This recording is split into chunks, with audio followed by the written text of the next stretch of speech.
नमस्कार साथियों। वर्ष 2014-15 के लिए जो हम डेटा कैप्चर फॉर्मेट यूज़ करने वाले हैं, डाइस डेटा कैप्चर फॉर्मेट, उसके बारे में विस्तार से बिंदु वाइज जानकारी देने के लिए सबसे पहले मैं ये कहना चाहूँगा कि डाइस डेटा कैप्चर फॉर्मेट 2014-15 भरने की तारीख, डेट ऑफ रेफरेंस 30 सितंबर 2014 है। जैसा कि आपको डेटा कैप्चर फॉर्मेट पे लिखा हुआ मिलेगा, तो डेटा कैप्चर फॉर्मेट में जो आप डेटा कलेक्ट करोगे उसकी तारीख 30 सितंबर 2014 है। हर वर्ष की तरह हम 30 सितंबर का डेटा ही डाइस में कैप्चर करेंगे। दूसरी बात ये कि डेटा कैप्चर फॉर्मेट, आंकड़ा संग्रह प्रपत्र जो आपको मिलेगा वो डाइस सॉफ्टवेयर के थ्रू, डाइस सॉफ्टवेयर के माध्यम से प्रिंट होने के बाद ही मिलेगा। अब pre printed data capture format होगा तो डेटा कैप्चर फॉर्मेट में अधिक से अधिक जानकारी जो आपने पिछले साल दी थी और जो ज़्यादातर बदलती नहीं है स्कूल के बारे में, वो पहले से प्रिंटेड होगी। अब पहले से प्रिंटेड होने के बहुत सारे फ़ायदे हैं। पहले से प्रिंटेड होने के इन जानकारी अगर पहले से प्रिंटेड है डेटा कैप्चर फॉर्मेट में, तो उसके फ़ायदे ये हैं कि एक तो आपको कम से कम डेटा कैप्चर फॉर्मेट भरना पड़ेगा। दूसरा, जहाँ पर डेटा कैप्चर फॉर्मेट में पिछले वर्ष की जानकारी में तब्दीलियाँ करनी है, बस वहीं पर निशान लगाकर और नई इन्फॉर्मेशन वहाँ पे लिख देनी है, नई सूचना वहाँ पर दे देनी है। डेटा कैप्चर फॉर्मेट प्रिंट करने से पहले जो आपके MIS प्रभारी हैं डिस्ट्रिक्ट लेवल पर, स्टेट लेवल पर, सब लोगों ने अपने अपने क्षेत्र में जो नए विद्यालय खुले हैं उन सभी विद्यालयों के नाम डाइस में कोडिफाई कर दिए होंगे। उन सभी विद्यालयों के लिए एक 11 डिजिट का कोड क्रिएट कर दिया होगा। उसके बाद ही डेटा कैप्चर फॉर्मेट प्रिंट किया होगा। अब ये डेटा कैप्चर फॉर्मेट आप तक, स्कूलों तक पहुंचेगा कैसे? डाइस डेटा कैप्चर फॉर्मेट यदि आपके राज्य में डिस्ट्रिक्ट लेवल पर, जिला क्षेत्र में जिला लेवल पर अगर प्रिंट हो रहे हैं तो डिस्ट्रिक्ट लेवल से ब्लॉक लेवल पे और ब्लॉक लेवल से CRC लेवल पे। CRC means cluster resource centre. बहुत सारे राज्यों में इसे जन शिक्षा केंद्र या अलग अलग नामों से भी बुलाया जाता है। क्लस्टर रिसोर्स सेंटर पर, CRC पर ये सारे फॉर्मेट्स पहुंचा दिए जाते हैं, pre printed software, pre printed data capture format. उसके बाद CRC कोऑर्डिनेटर साहब की ये जिम्मेवारी होती है कि वो अपने क्षेत्र में, जो उनके ज्यूरिडिक्शन में CRC कोऑर्डिनेटर के सानिध्य में जितने 15 या 20 स्कूल जो होते हैं, उन स्कूलों तक ये भरे हुए प्री प्रिंटेड आधे भरे हुए फॉर्मेट्स पहुंचाएं और वहाँ से हेडमास्टर साहब से, हर एक स्कूल के हेडमास्टर साहब से जब ये फॉर्मेट भर जाएं तो उनसे चेकिंग करने के बाद वापस ले लें। तो CRC कोऑर्डिनेटर साहब की रिस्पॉन्सिबिलिटी होगी कि ये pre printed data capture format स्कूलों तक पहुंचाना और फिर भरे हुए डेटा कैप्चर फॉर्मेट स्कूलों से वापस कलेक्ट करना। वापस कलेक्ट करते टाइम CRC कोऑर्डिनेटर साहब पूरे फॉर्मेट में चेक करेंगे कि कोई कॉलम खाली तो नहीं छोड़ा गया है, या जो इन्फॉर्मेशन या जो सूचना प्रपत्र में भरी गई है हेडमास्टर साहब से, वो साफ अक्षरों में क्लियरली समझ आने वाली भाषा में लिखी गई है। डेटा एंट्री आपके राज्य की एक महत्वपूर्ण निर्णय के बाद ही शुरू होती है। डेटा एंट्री या तो आपके राज्य में जिला लेवल पर स्टार्ट होगी या ब्लॉक लेवल पर स्टार्ट। बहुत सारे स्टेट्स में, बहुत सारे राज्यों में अब डाइस को ब्लॉक लेवल पर भी यूज़ करना शुरू कर दिया है और ब्लॉक लेवल पे डेटा एंट्री होती है। यदि आपके यहाँ जिला लेवल पे, डिस्ट्रिक्ट लेवल पे डेटा एंट्री होती है तो ये जो सारे फॉर्मेट्स होंगे, भरे हुए फॉर्मेट्स हेडमास्टर साहब से जो आए होंगे CRC कोऑर्डिनेटर के पास, CRC कोऑर्डिनेटर से ब्लॉक लेवल पे, ब्लॉक लेवल से डिस्ट्रिक्ट लेवल पे। यदि आपके राज्य में ब्लॉक लेवल पर डेटा एंट्री करने का निर्णय किया गया है तो CRC कोऑर्डिनेटर साहब सारे भरे हुए फॉर्मेट्स ब्लॉक लेवल तक पहुंचाएंगे और फिर ब्लॉक लेवल पर डेटा एंट्री होगी। डेटा एंट्री SSA के ऑफिस में होगी। जो सर्व शिक्षा अभियान के जो MIS प्रभारी हैं वो इस चीज़ का ध्यान रखेंगे कि डेटा एंट्री, डाइस का सॉफ्टवेयर, डाइस का डेटा सभी SSA ऑफिस पे होगा।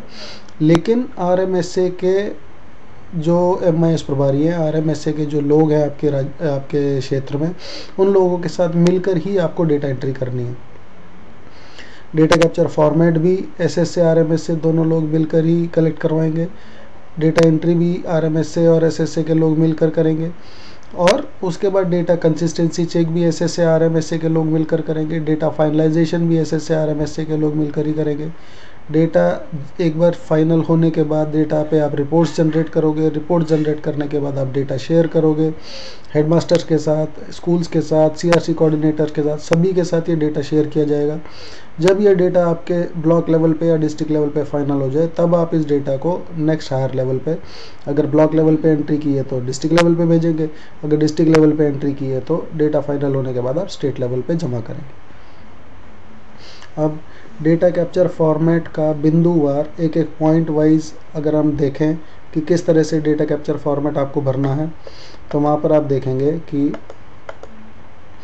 सबसे पहला कॉलम हमारे डेटा कैप्चर फॉर्मेट में विद्यालय का पिन कोड है।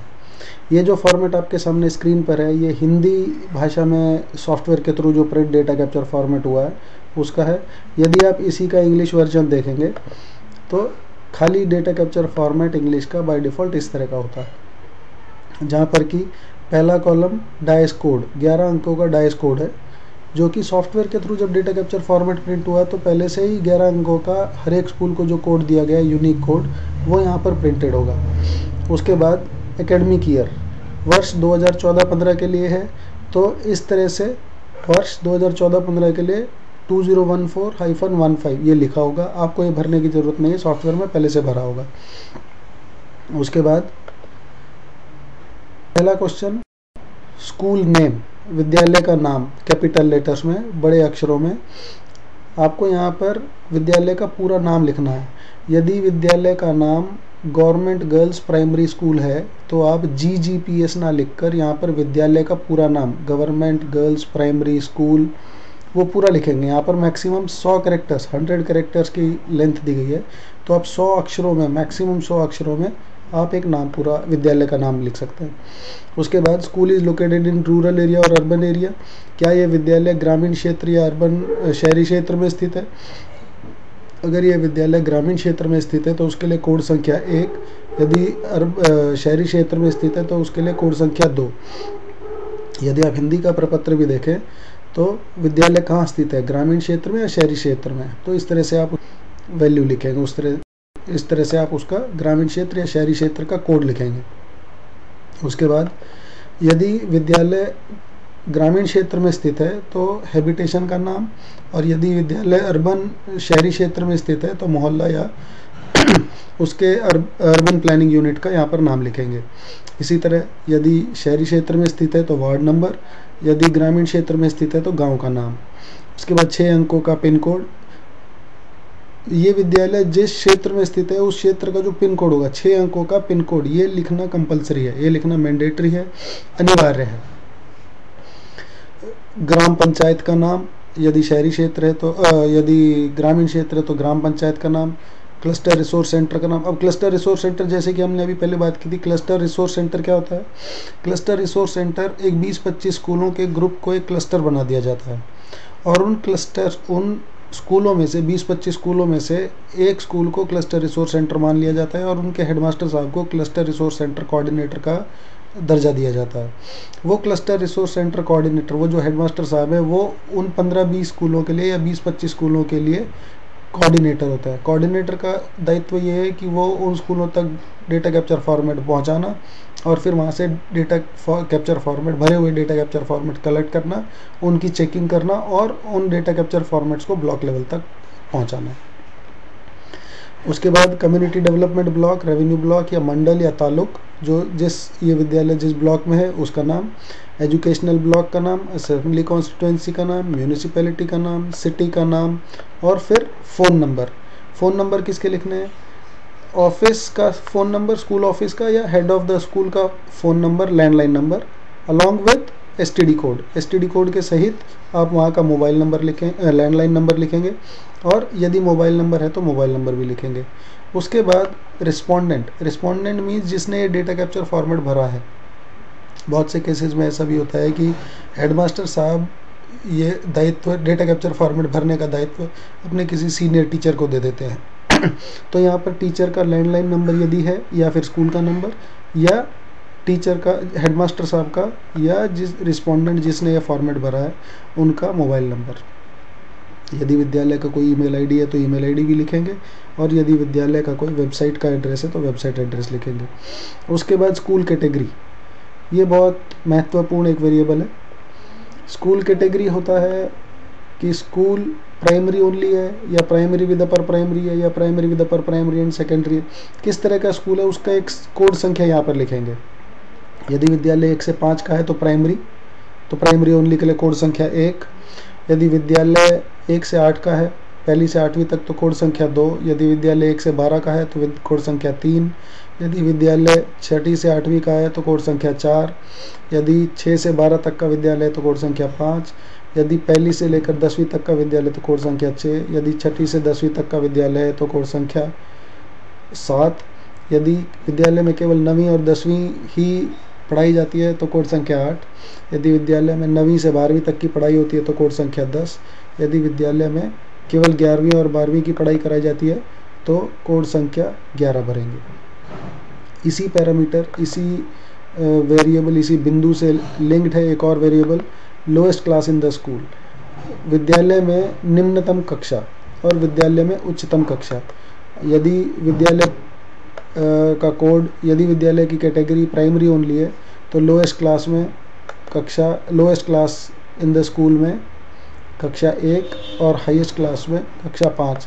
जो भी निम्नतम कक्षा और उच्चतम कक्षा विद्यालय में पढ़ाई जा रही है उस कोड का, उसका यहाँ पर संख्या लिखेंगे। उसके बाद विद्यालय का प्रकार, टाइप ऑफ स्कूल, क्या ये विद्यालय केवल लड़कों के लिए है तो कोड संख्या 1। अगर ये विद्यालय केवल लड़कियों के लिए है तो कोड संख्या 2। यदि ये विद्यालय बालक और बालिकाओं दोनों के लिए है तो कोड संख्या 3। टाइप ऑफ स्कूल में if the school is boys only तो कोड संख्या 1। If the school is girls only तो कोड संख्या 2। If the school is coeducational then code 3 will be written in this particular column. उसके बाद विद्यालय का management, यदि ये विद्यालय डिपार्टमेंट ऑफ एजुकेशन के अंतर्गत आता है तो कोड संख्या 1। यदि ये विद्यालय ट्राइबल सोशल वेलफेयर डिपार्टमेंट के अंडर आता है तो कोड संख्या 2। यदि ये विद्यालय लोकल बॉडी के लिए है तो कोड 3। प्राइवेट एडेड के लिए कोड 4। प्राइवेट अनएडेड के लिए कोड 5। अदर्स के लिए कोड 6। सेंट्रल गवर्नमेंट के लिए कोड 7। सेंट्रल गवर्नमेंट में CBSE स्कूल्स, केंद्रीय विद्यालय, जवाहर नवोदय विद्यालय, इस तरह के स्कूलों की गणना आप सेंट्रल गवर्नमेंट में करेंगे, उसके लिए कोड संख्या 7। जो स्कूल, जो विद्यालय किसी भी मैनेजमेंट से रिकॉग्नाइज्ड नहीं है, अनरिकॉग्नाइज्ड है, गैर मान्यता प्राप्त है, उसके लिए कोड संख्या 8। मदरसा रिकॉग्नाइज्ड के लिए कोड संख्या 97 और मदरसा अनरिकॉग्नाइज्ड के लिए कोड संख्या 98, ये आप लिखेंगे। उसके बाद distance of school in kilometres, विद्यालय का जो निकटतम सरकारी या गैर सरकारी अपर प्राइमरी स्कूल और गैर सरकारी या सहायता प्राप्त सरकारी या सरकारी सेकेंडरी स्कूल, उससे डिस्टेंस। अब यहाँ पर इस प्रश्न का पहला पार्ट है फ्रॉम प्राइमरी टू नियरेस्ट, मतलब यदि ये एक प्राइमरी स्कूल है तो इससे नज़दीकी या निकटतम सरकारी या सरकारी सहायता प्राप्त अपर प्राइमरी स्कूल कितनी दूर है, उसका डिस्टेंस लिखेंगे। इसी के दूसरे पार्ट में, यदि ये एक प्राइमरी विद अपर प्राइमरी या अपर प्राइमरी ओनली, मतलब पहली से 8वीं का स्कूल है या 6ठी से 8वीं का स्कूल है, तो इस अपर प्राइमरी सेक्शन से निकटतम सरकारी या सरकारी सहायता प्राप्त सेकेंडरी स्कूल मतलब जहाँ पे 9वीं 10वीं पढ़ाई जाती है, तो उसका डिस्टेंस वो कितनी दूर है, वो डिस्टेंस आप यहाँ अंकों में लिखेंगे। उसके बाद का प्रश्न है प्रश्न नंबर 20 में, whether school is approachable by all weather road. इसका उत्तर आप हाँ या ना में देंगे, और हाँ के लिए कोड संख्या 1 और ना के लिए कोड संख्या 2। इस प्रश्न का मतलब है कि क्या इस विद्यालय तक पहुंचने के लिए, हर मौसम में इस विद्यालय तक पहुंचने के लिए उपयुक्त रास्ता या सड़क है। यदि हाँ तो कोड संख्या 1, यदि नहीं तो कोड संख्या 2। Year of establishment of school की स्थापना का वर्ष, ये विद्यालय कब स्थापित हुआ था। यहाँ पर 4 अंकों का आप इसकी वैल्यू लिखेंगे, 4 अंकों का वर्ष लिखेंगे।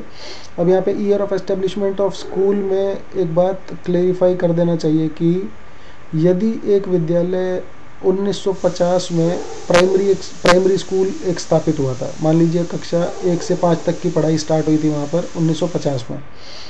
1952 में मान लीजिए वहाँ पर छठी और सातवीं भी साथ में अटैच कर दी गई और अपग्रेड कर दिया गया स्कूल को।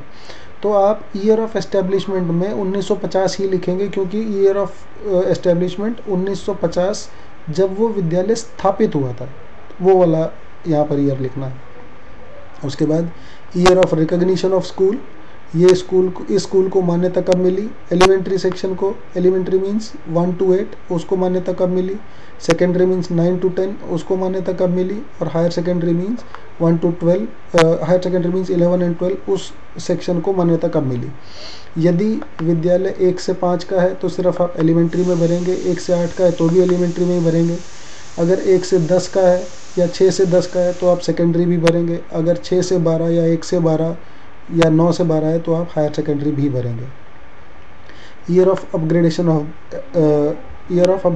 स्कूल। ईयर ऑफ अपग्रेडेशन क्या होता है। अपग्रेडेशन मीन्स जब स्कूल उत्क्रमित हुआ।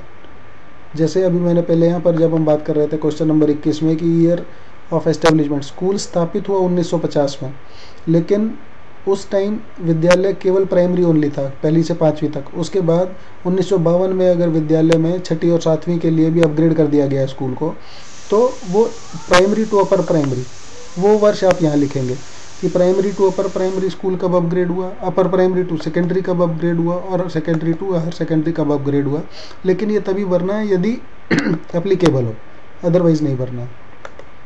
प्रश्न नंबर 24 में, is this A special school for CWSL, क्या यह विद्यालय चिल्ड्रन विद स्पेशल नीड के लिए है। यदि हाँ तो कोड संख्या 1, यदि नहीं तो कोड संख्या 2। उसके बाद is this school a shift school, क्या यह विद्यालय पालियों में लगाया जाता है, क्या यह विद्यालय शिफ्ट्स में लगाया जाता है। अब शिफ्ट स्कूल क्या होता है। शिफ्ट स्कूल होता है जैसे मान लीजिए एक विद्यालय इंफ्रास्ट्रक्चर की कमी के कारण एक जोग्राफिकल एरिया में, अगर वहाँ पर एनरोलमेंट ज़्यादा है, बच्चे ज़्यादा हैं पढ़ने के लिए और इंफ्रास्ट्रक्चर की कमी के कारण विद्यालय एक ही है, भवन एक है, तो उसी विद्यालय भवन को शिफ्ट्स में यूज़ किया जाता है। फॉर एग्जांपल कुछ स्टेट्स में ऐसे भी करते हैं कि विद्यालय में सुबह केवल लड़कियां पढ़ती हैं और दोपहर की शिफ्ट में 2 बजे या 3 बजे की शिफ्ट में केवल लड़के पढ़ते हैं। कुछ जगह ऐसा भी है कि सुबह भी विद्यालय को एजुकेशनल है और शाम को भी विद्यालय को एजुकेशनल है। अगर ये इस तरह का स्कूल है, शिफ्ट स्कूल है, तो आप कोड संख्या 1 लिखेंगे, अन्यथा आप कोड संख्या 2 लिखेंगे। इज द स्कूल रेजिडेंशियल, क्या ये स्कूल रेजिडेंशियल है। रेजिडेंशियल मीन्स जहाँ पर बच्चे रहते भी हैं, जैसे पहले गुरुकुल या आश्रम्स होते थे, इस तरह। इज द स्कूल रेजिडेंशियल, ये अगर इसमें आप येस या नो बताएंगे। अगर येस है, प्राइमरी ओनली के लिए रेजिडेंशियल है या अपर प्राइमरी के लिए रेजिडेंशियल है या सेकेंडरी के लिए या हायर सेकेंडरी के लिए, इन चारों में से यदि कोई भी एक टिक होता है, अगर येस होता है, तो आप टाइप ऑफ आश्रम school, type of residential school बताएंगे कि क्या ये रेजिडेंशियल स्कूल आश्रम गवर्नमेंट का टाइप है या नॉन आश्रम है या प्राइवेट है या अदर्स है या KGB भी है। इस वर्ष 2 नए वेरिएबल ऐड किए गए हैं डाइस्टेक डेटा कैप्चर फॉर्मेट में, इस पेज पर, इस प्रपत्र पर। Is this a religious minority school, क्या यह विद्यालय रिलीजियस माइनॉरिटी का स्कूल है। येस और नो, हाँ या ना में बताएंगे। अब रिलीजियस माइनॉरिटी के स्कूल कौन से होते हैं। रिलीजियस माइनॉरिटी के स्कूल हर स्टेट में, हर राज्य में स्टेट ने अपने लिस्ट किए होते हैं कि ये रिलीजियस माइनॉरिटी के स्कूल हैं। मान लीजिए कोई मुस्लिम स्कूल्स है तो, या कोई सिख स्कूल है, तो वो रिलीजियस माइनॉरिटी के स्कूल स्टेट्स ने लिस्टेड किए होते हैं। वो लिस्ट के हिसाब से आपको, वो लिस्ट आपको डिस्ट्रिक्ट एजुकेशन ऑफिस से भी मिल सकती है। तो रिलीजियस माइनॉरिटी का यदि स्कूल है तो आप येस या नो में बताएंगे। अगर है तो कोड संख्या 1, अगर नहीं तो कोड संख्या 2। यदि ये विद्यालय रिलीजियस माइनॉरिटी स्कूल है तो आप उसका टाइप ऑफ माइनॉरिटी बताएंगे। क्या ये मुस्लिम स्कूल है, क्या ये सिख स्कूल है, जैन स्कूल है, क्रिश्चियन स्कूल है, पारसी स्कूल है, बुद्धिस्ट स्कूल है, या इनमें से किसी और प्रकार की माइनॉरिटी का स्कूल है, तो कोड संख्या 7 बताएंगे।